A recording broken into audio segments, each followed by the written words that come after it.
Meghan McCain is done with The View. Did you guys hear this? So Meghan announced she was leaving the talk show after 4 years in order to spend more time with her family in Washington, D.C. But she also took a swipe at the media for how they negatively portrayed the female host. Take a look.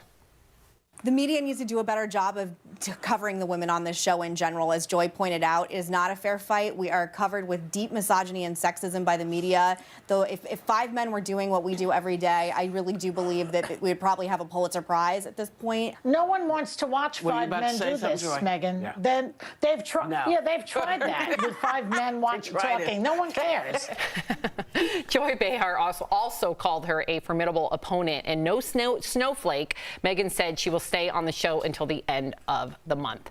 Do you think she has a point here, Lindsay? I mean, nobody wants to watch 5 people sit around and agree, like, yes, valid point, valid point. Like, nobody would watch that all day. And so I appreciated what Meghan McCain brought to the table, even though sometimes she went a little bit too far. A lot of times, how she even got on the show, she talked about her dad, John McCain, telling Whoopi and some of the other hosts, and Sunny, I believe, like, you know, she's a pain in the A, but it's going to be a good conversation. And they agreed that over time, I mean, my sister and I get into it like that, just to debate for debate's sake. And I think that it brings good conversation and it makes you think. So I'm not mad at her for leaving and probably like taking a little bit of her mental health back, but I'm also not mad at her for staying that long because I think her opinion was valid on the show.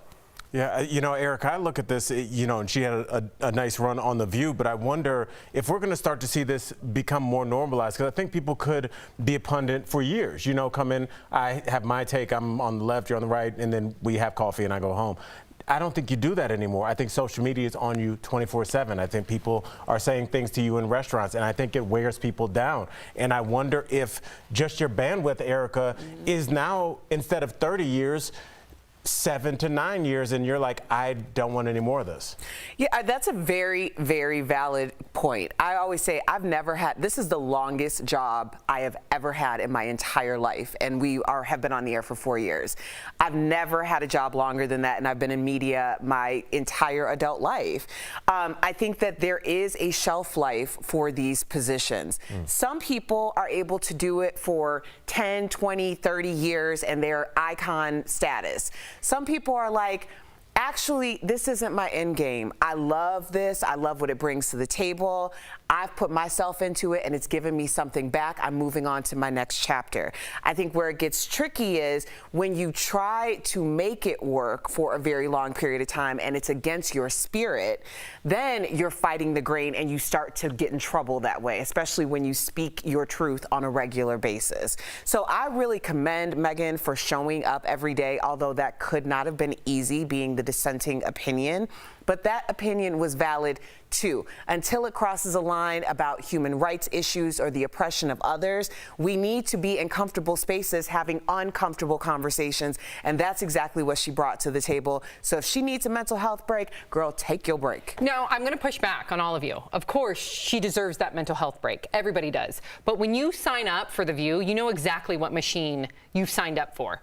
Every little conversation. The View is all about debate. So you know when you leave that table that whatever debate was the hottest, whatever 2 counterpoints were the most heated, are going to be blasted all over social media. That is the point of The View. But it was like every 2 days that Meghan McCain was getting harassed. I mean, she just had an opinion about certain things, and she even said to certain people, I don't align with some things that President Trump was doing, some things that a lot of people didn't align with, and people were still on her back throughout that whole presidency, even after he disrespected her father, and she still was like, I'm not aligning with what he's saying right here. I don't envy what she probably had to deal with over the past 4 years, but that's exactly the show that she signed up for. But I don't think that, I think she signed up for the debate. I don't think she signed up for what the show had become, because realistically, if Al and I disagreed and it got super personal and we left the set and we're not speaking and still like slung some mud at each other offset, I'm not sitting in this chair. Like, I didn't sign up for that. Right. So that's something different. It's fine for the people on the outside. They're on the outside. Say what you want. But on the inside, we need to have support in here. Right. So that's the difference to me. Yeah, that's what makes our show different, right? We can go at it and then we can go out afterwards and hang out and respect one another. But I don't know if that's always been the case at The View. 2 totally different cultures, just from what I know.